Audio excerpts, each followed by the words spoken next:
Yeronduma maqaa gooftaadhaaf galata gooftaadhaaf akka ta'utti faarfannaa galataa walharkaa fuudhaati maal godha faarfadhaa jedha. Qooqa garagaraatiif Waaqayyo maal ta'a galata galchaa.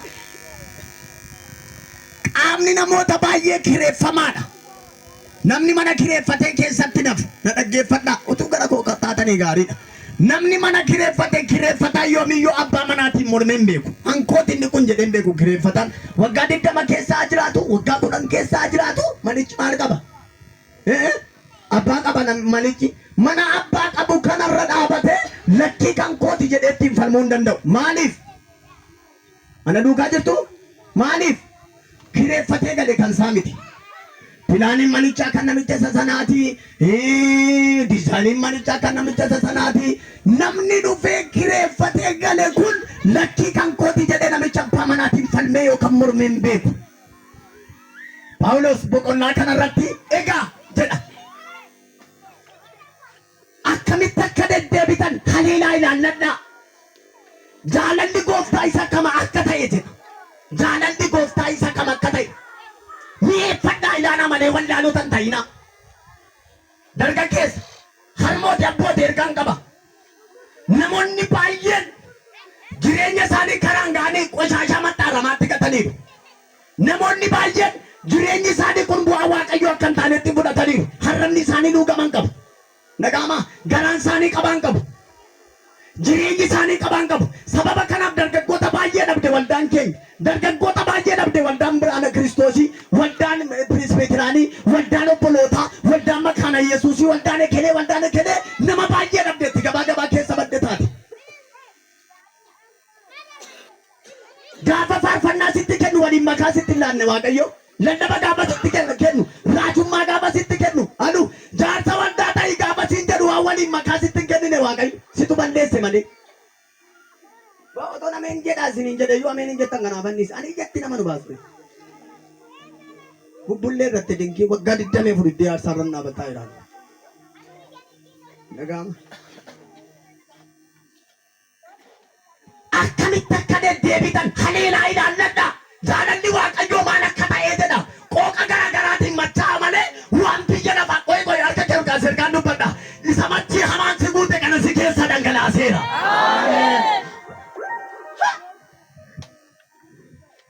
Yoo si argan gaafa sanbataa faarfannaadhaaf waldaa dhaqxa. Yoo immoo si argan gaafa dafinoo waan biraadhaan machooftee deemta. Si keessa dhangalaaseera garaa kana Yesuus. Ayameen jedhaale kana. Jabbii gosa kamiin tiksuudhaaf dhufe. Qooqa garaagaraatiin macha'a jedha. Na dhaggeeffadha. Namoonni baay'een guutamaa hafuuraa gaafa guutaman mukarraan hin qabiinaa jedhu. Hin dhagaama. Dhagaarraan hin qabiinaa jedhu. Anaan akka maraatuu godhee lagatti lafisee baase hafuurri qulqulluun. Barichuma akka narraan dhaabnetti na qabate malee namoonni baay'ee yeroo sana na wajjiniin kaan baay'ee isaanii kukkufaniiru. Eessa jirtaa? Isin keessa wal ilaalaa eessa jirtaa ta'edhaani?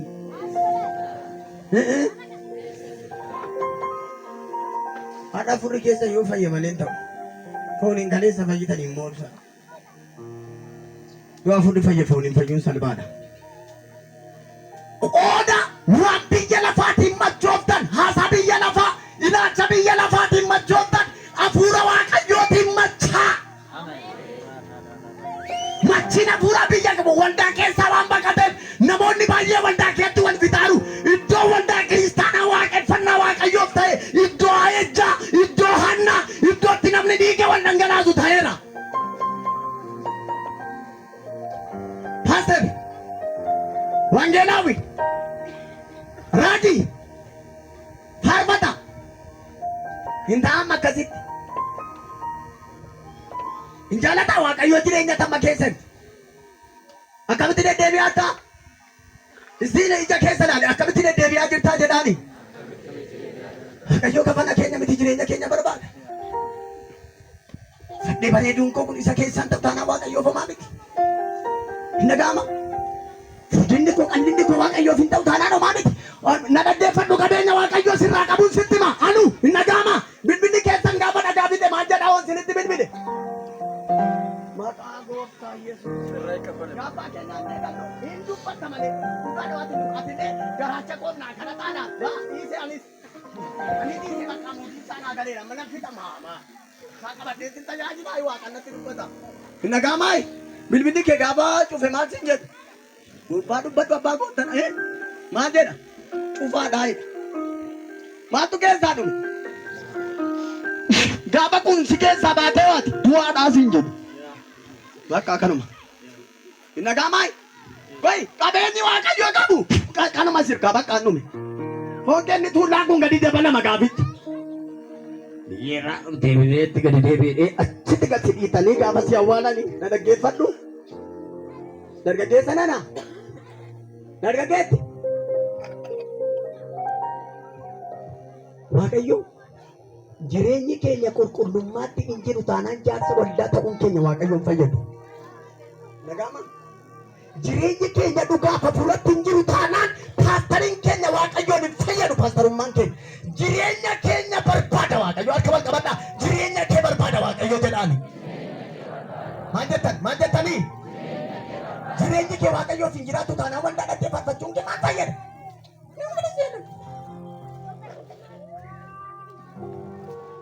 Waaqayyo bara kana na dhaggeeffadhaa waldaa kiristaanaa keessatti namoota du'an malee namoota jiraataan argaa hin jiru. Maaliif? Yaada keenya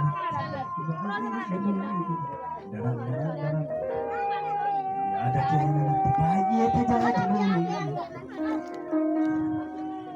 hin bareedu siinana hin bareedu siinana hin bareedu siinana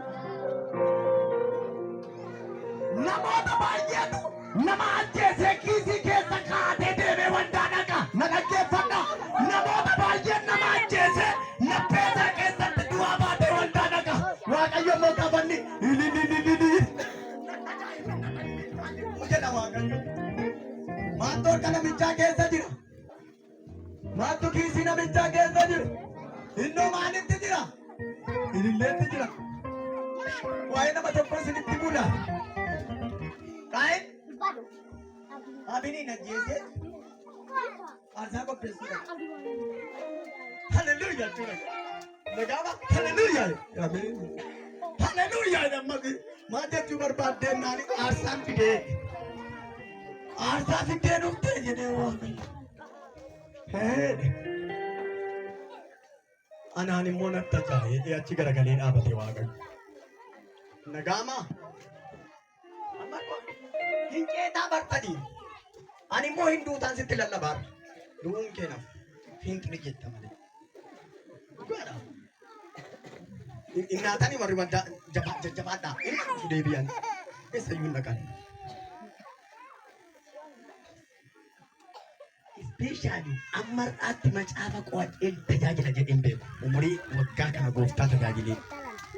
Ana mata duree isaas tiksiisa ana dubbisu argitanii ancinqii tajaajilaan qabu dinqii tajaajilaa malee kana dubbadhuu naan jedha gaafan ol bade bakka akkasumatti na barsiise. Maal jettee gaafannaani aasaan dhiyeessuu dhufeet ani immoo bu'aa duuba keetii natti ajaa'aa jira jedhe eenyutu amma koo na dhaggeeffadha nama baay'ee konfereensii qopheessinee fayyisuu hin dandeenye. Amma meeraati otoo dhaqee gabaa sabbataa kana fuuttee waldoota narraa nafi naattee jaarsolis waamte na dhaggeeffadha paastarootas waamte faarfattootas waamte addisuu waamaan dhufe raajii masaran dhufe akkasiin fayyisuu kan danda'u tokkoof tokko lafa keessa. Amma koo gadeessa sitti darraa biyyaa tolii isaa ture achitti fadhee iyyuu dinnaan ani immoo koottaa mi'as baadee akka nama afoo shamarraa waamoo asitti keessaa godhaa ture. Lapheen nama fayyisa malee tajaajilaan nama fayyisa. Inna malee asitii fi bira dhaqa keessa nama buraayyuu keenya wanta. Egaa maal buraayyuu keenya wanta inni bakka ta'e bidha. Haleluuyaa. Keenya immoo maal ta'e ture? Yoo gaafa birrii baattee ajjinattu waa'ee birrii keetiin fayyuu yaadda. Inna gaamaay.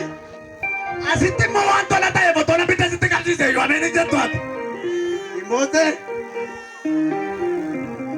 Na dhaggeeffannaaga amma xumuraan jira rakkoo qabu. Waldaatiin salphisu gooftolii koo kan namni deemu saawwachi. Yoomillee maan taane Waaqayyo garaa namaa barbaada. Abeel gagaafanni qaayin aarsaa dhiyeessuu dhaqu maa dhufteedhe aarsaan fideedhe. Ani immoo duuba keetii waan akka ja'aa jiraayiti. Nagaama gooftaatti kana gadee dhaabata. Maali jennaan obboleessa kee ajjeeftee nunni adeennaan maarreen aarsaa na dursee naanin ajjeesee dhufe. Yeenna iddoo aarsaa irratti ajjeese. Nagaama. Laphee keen geeddarattu taanaan ergaan kun ergaa parfektii diinuma duutaatis. Foonumaan duuta. Ila nama firittani maara. Yoo dhuguma raajiidha ta'e kana qabatu gaattee achitti waa qabsiiftee dhufte hin duuta dhugaa Waaqayyoo. Achitti qabsiisanii dhufu. Achitti qabsiiftee dhufta. Yoo narra maqaa namaa dhahe natti naariina.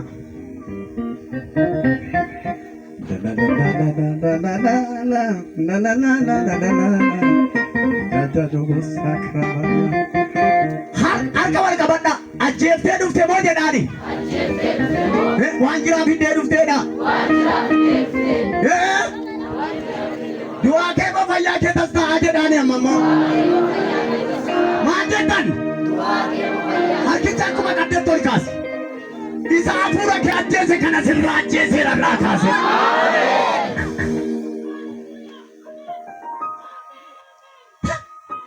Waaqayyo akka kottume kai liqiidha qaxalee sabba kottate. Boodeenyaa si godhachuun koo nafu baraan.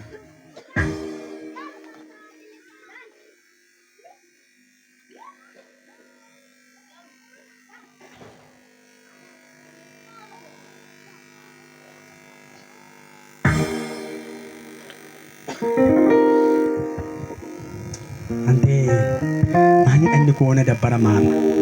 Maali? Ati tolli bakkina qabdi akka sirrii koomiti. Bakka jaarsolii dhuganii tottoo dhugaatii deemnaa. Waaqa qabnamu? Maalla kuma. Wani kataara. Isaanoon arganii. Isaanoon arganii maal kana qabu. Gurmuu faarfannaan dhuguudhaati. Maali hin arganu isaanoo? Net dhukanneetu. Yoo dhuman dhuguu dhaqanii achitti dhagaan malee deemaa miti. Inni madda baramee jiru. Inni dhalatee jiru. Aduune. Suuta inni.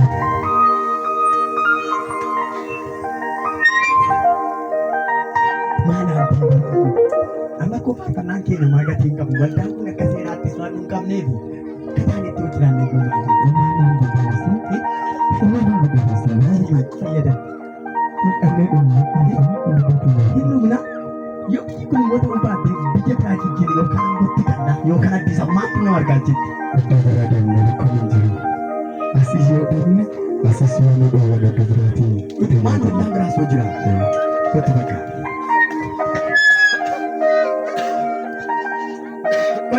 Gidduu taphaa yaadadhe. Silaatoo barreessaa kwaariiti. Kwaariitiin immoo waa jettiidha. Maadaan biraan jiru namni jiru abbaa feetii qayyaratan. Abbaa feetii qayyaratan. Dhaqaa kootu waa qammannee deebina.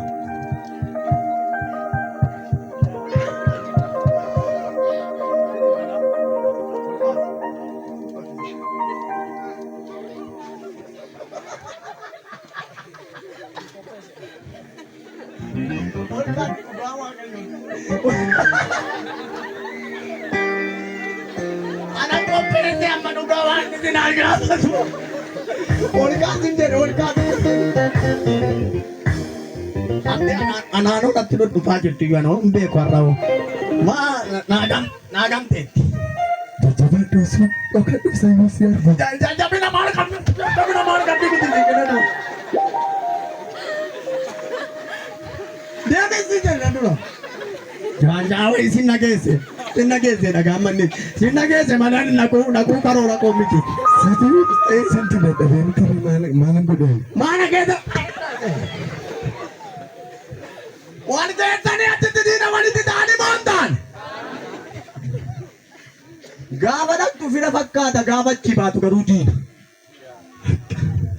Yaa abbaa keenyaa naan jedhe isin immoo yaa haadha keenyaa. Fixuuf jenna. Gaafa dhaqan wal mari'atanii dhaqan gaafa achi ga'anii kuufanoo. Dhugee dhufeen kanaaf akkatti na laala. Dero fi. Hama fashion ni miti masini. Nagama dhugaatii fashion ni mama qaree qaaraadhaan si agubu bara. Ginda balatitti dhuguma. Inni achumatti post naa godhu. Post naa godhu. Ginda balatitti jaarsolii waldaa tokko dhuganii na dhaggeeffadha. Mucaa yaakootu mucaa achiiti. Utuma dhugaa jiranii sa'aatiin guyyaa utuma dhuganii sa'aatii ja'a ta'e. Uummanni numa deddeebi'ee gaafataa jaarsoliin maa badanii wangeelaawwanni maa badanii utuma wal gaafatanii isaaniif ganama. Sa'aatii jedhu sa'aatii beeku. Sa'aatii ja'a. Yeroo uummanni achi ga'ee dadhabanii gaafa dhaqanii jarri warree baaru.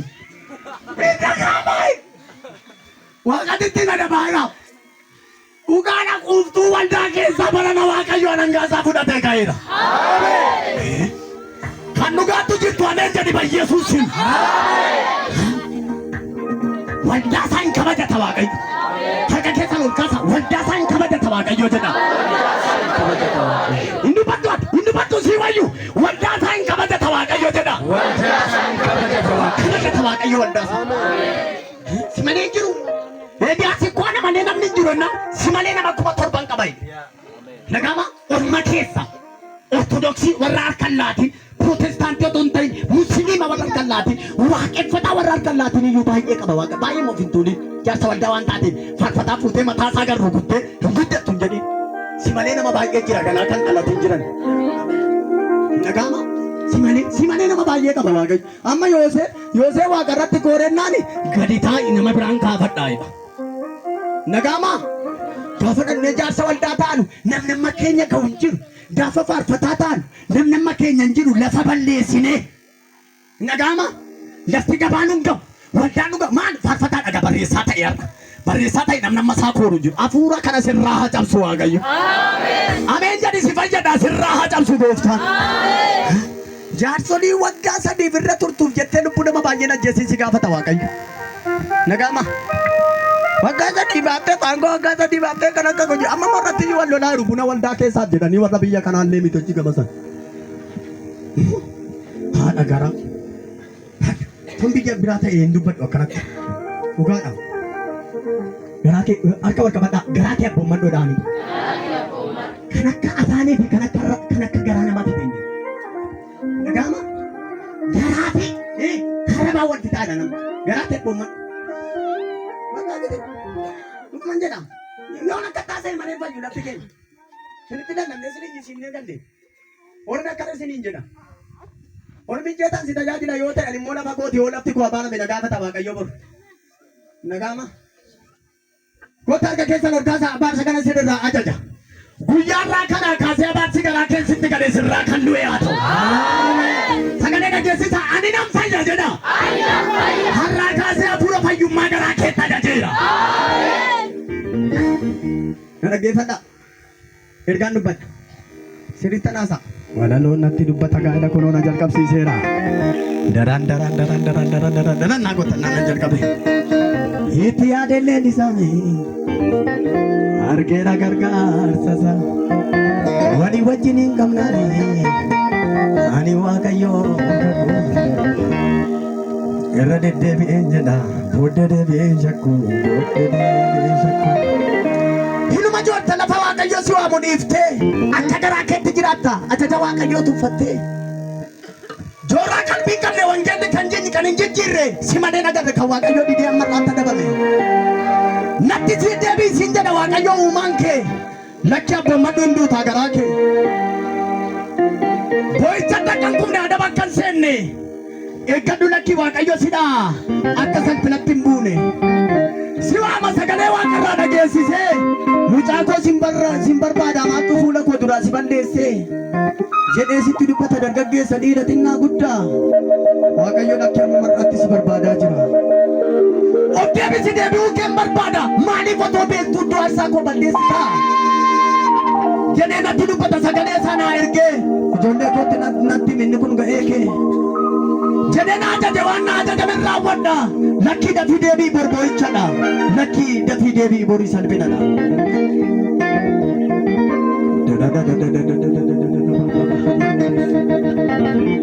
Nama 40 itti naayi hin deebi deebi'an taanaan garaa isaanii keessan bineensa kaa'anaan jedha Waaqayyo. Wanda qabadhaa namoota baay'eetti dhukkuba garaan namma hin baasa. Hin dhaga'ama hina dhukkuba teessisa dhukkuba waraansaa garaa keessatti akka dubartii mucaa baattuu ta'u namoonni baay'een Waaqayyoon garaa keetti marsiinuu manaan jedhe. Hin taatu. Hin deebitu taanaan salphinaaf eegamta. Tole naan jettu yoo ta'e fuuldura kee gaddatti na boo'icha. Qalbii kee deeffadhu abboomannu jireenya kee. Lakkii mucaa to'anoo salphinaaf hin waamne namummaa kee. Kabaa keessaa si fidee nama akka taatuuf lafaa si kaasee amma rakkoo si barbaada malee yoo manniise jireenya kee. Naaf deebita jedhee fuula saba koo si kaa'e ati garuu waan biraa taatee daa'ima mucaa waggaa xiqqoo taate. Amma yoomitti na gowwoomti tadhii isa mana keessa babbadaa. Mucaa koo siinan jechaa jira ammallee si waamaa. Of hin deebiftu taanaa salphina guddaa dura kee jira. Siin jedha Waaqayyoon si uume. Siin jedha Waaqayyoon si uume. Siin jedha Waaqayyoon si uume. Siin jedha Waaqayyoon si uume. Siin jedha Waaqayyo uumaan kee. Siin jedha. Harka wal qabadhaatti siin jedha jedhaanii gurbaa kanatti naa hima. Jedha mannee jedhi siin jedha jedhaanii. Yoo deebite gara kootti na fayyisa jireenya kee ammarraatti na harkaa bannaan malee maaliif salphate namummaan kee. Ofumaan joora malee lafa ga'e hin qabu miilli kee. Qaaniif salphinaa guddaa kan uffateef manni kee. Mucaa koo jedhee sitti sinaama ammarraatti ani si firma miti. Harka koo si diriirsee malee rakkee kan si waame nama miti. Ulfinaan si ga'uudhaan manaa si baasee jabaadhu sun hundattaa jedhee sitti dubbadhee utuu ragaan baay'ee jiru ani waa'ee keetiif arsalaadhee hin didde seenaa koo irraanfatte hin didde yaada koo dagatte hin didde garaanatti jabaatte hin didde fuula koo irraa deebite hin didde mana koo tuffatte hin didde deebisi jireenya kee fayyisi namummaa kee. Mucaa koo ifa guddaan ta'a fuuldura kee. Yoo tole naa jette ifa guddaan ka'a dura kee. Yoo naaf abboomamte ifa guddaan ka'a dura kee. Salphina nan balleessa nan hambisa gadda kee. Ulfinaaf hangoodha nan dabarsa bara boo'icha kee. Yoo ati naaf tole jette nan kaasirra jiru. Ana malee hin jiru lakkii kan seenaa kee geeddaru. Ana malee hin jiru lakkii kan bara kee fayyisu.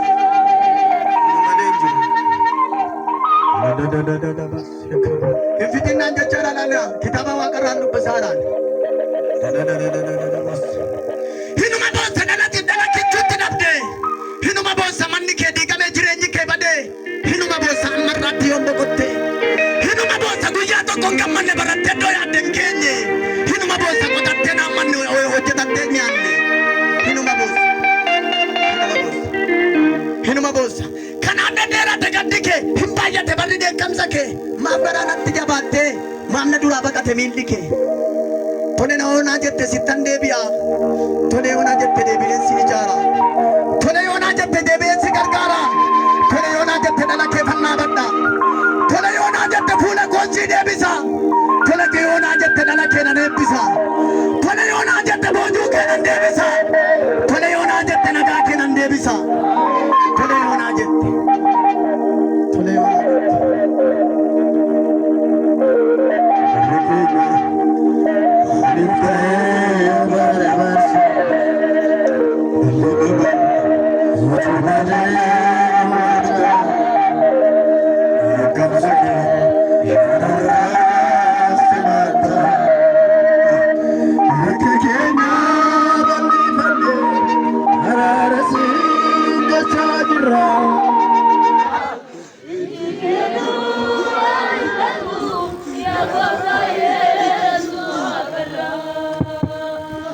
Harkeknya balifane hararasin jachajira ijikeno amelacho ya guftaye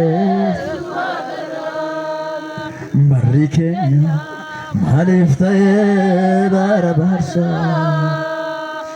alina otomade muarcha absaki Yonuraka stemalta harka keenya bal'ifanne araarasi jechaa jirra.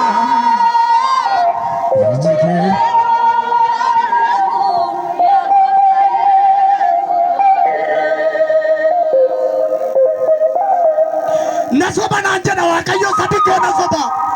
Sobe tarabaan nagoyomsa sabi kun nanjana Waaqayyo. Sobe nagoyomsa.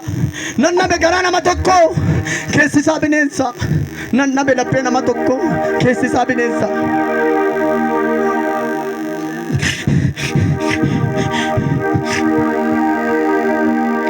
Sababii nuuf ta'e hundumtu yakkamaa ta'e. Waaqayyo jilbee qonnoo Waaqayyo fidduulini jilbee qonnoo buna Waaqayyo dura araaragaa badda Waaqayyo lafaa baarame kanaaf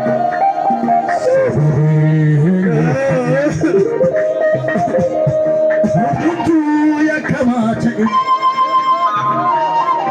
anamoo si barbaasa araara kadhadhaa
rakkina keenya rakkinni nutti dhufeera.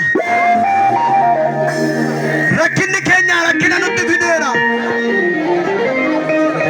Si dhaga'uu dinneerra. Si tuffanneerra. Amma garuu nu sin deebina. Nu deebisi. Iddoo aarsaa kee balleessine. Ulfina kee salphifne. Hafuura keetti qoosne. Araarri nuuf haa ta'u jedha. Obboleettiin koo jibbeef. Obboleessa koo jibbeef. Karaa badisaa kananitti ta'eef. Araarameera. Natti araarami jedhaani. Iddoonuma jirtanitti harka wal qabadhaa kaa dhaabadha. Harkuma wal qabaa wal kaasa.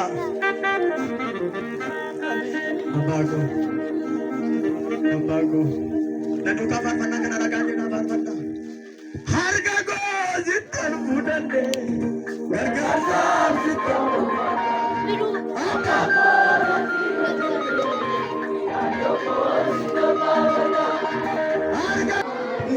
fudhadhe gargaarsa Abba yaaddoo koo eenyu naamne harkaa yaadde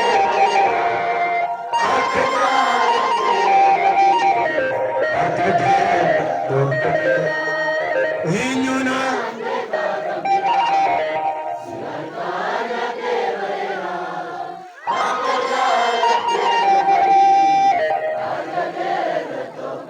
Waaqayyo araara isaa lafa keenyaaf haa deebisu. Ani kanatti